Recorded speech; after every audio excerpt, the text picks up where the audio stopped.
Hello everyone, Shinto Bean here playing some more Warhammer Combat Cards Ranked Mode. In this match we're going to be playing as Aeldari again, who are at the very top of my factions. This time we'll be going with a ranged composition using the Zephyr Blade and a lot of very fast, high initiative units. The total initiative for this deck is 51.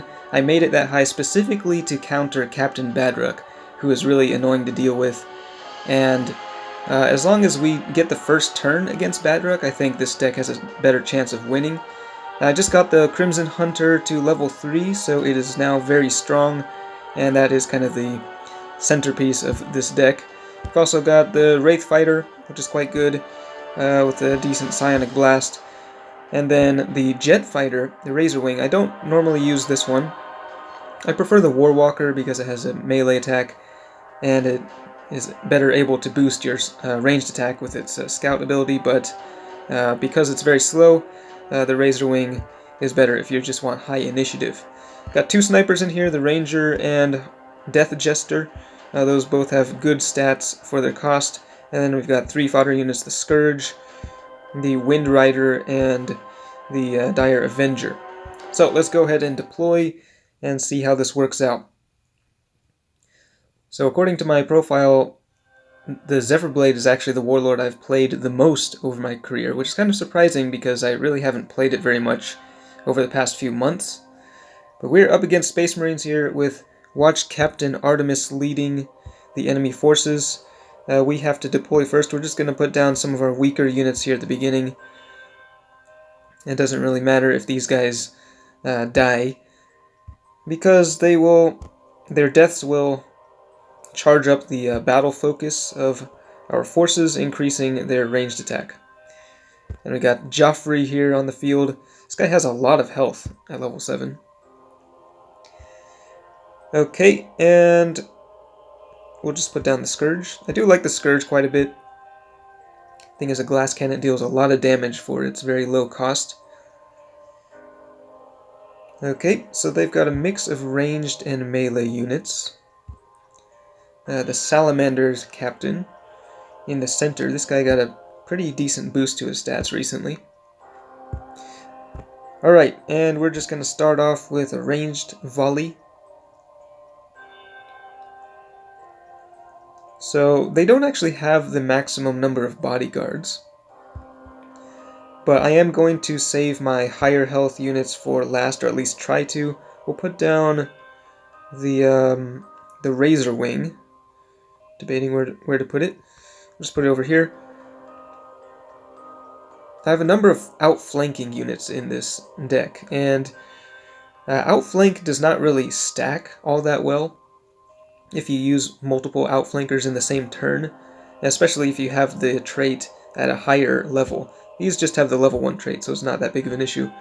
Alright, got the Death Jester on the field.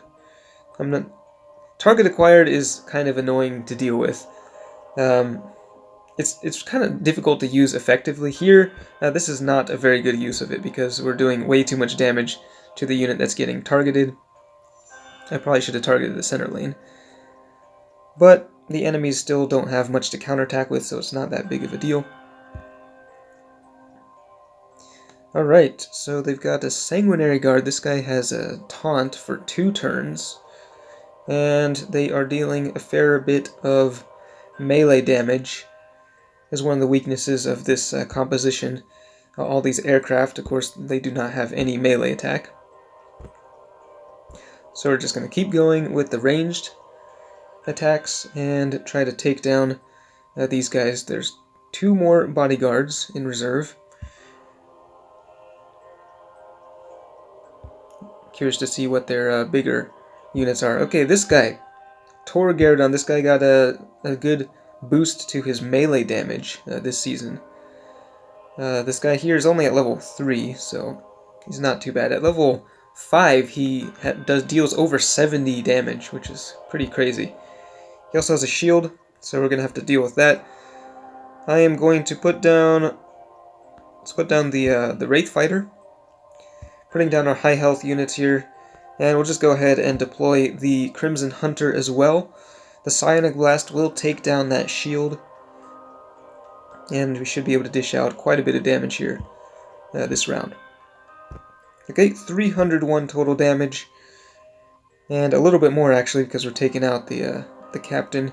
So 130 damage from the Crimson Hunter. And now their final bodyguard will be deploying, and it is the Death Company Dreadnought. The Crimson Hunter took a fair bit of damage there from Artemis's special rule. The Razorwing goes down, but we will be able to take out the flanks, at least. Yeah, or we could go for the Dreadnought with the target acquired. But I think we do want to take out the flanking units.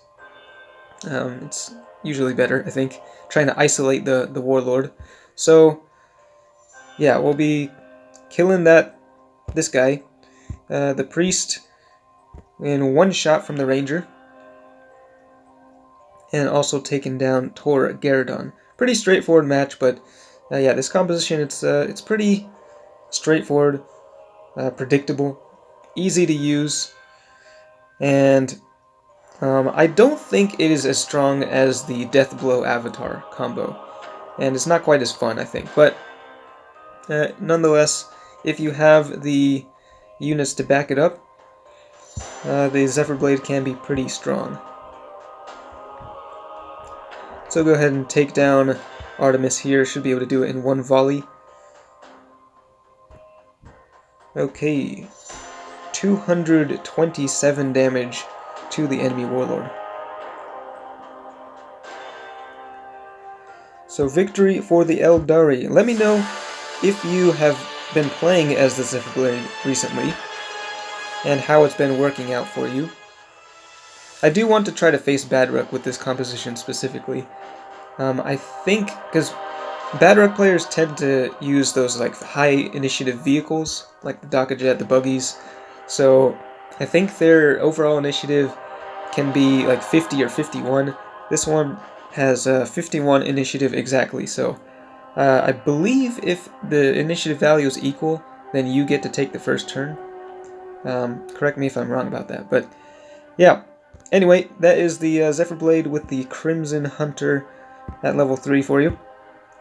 Thanks for watching, and I will see you next time.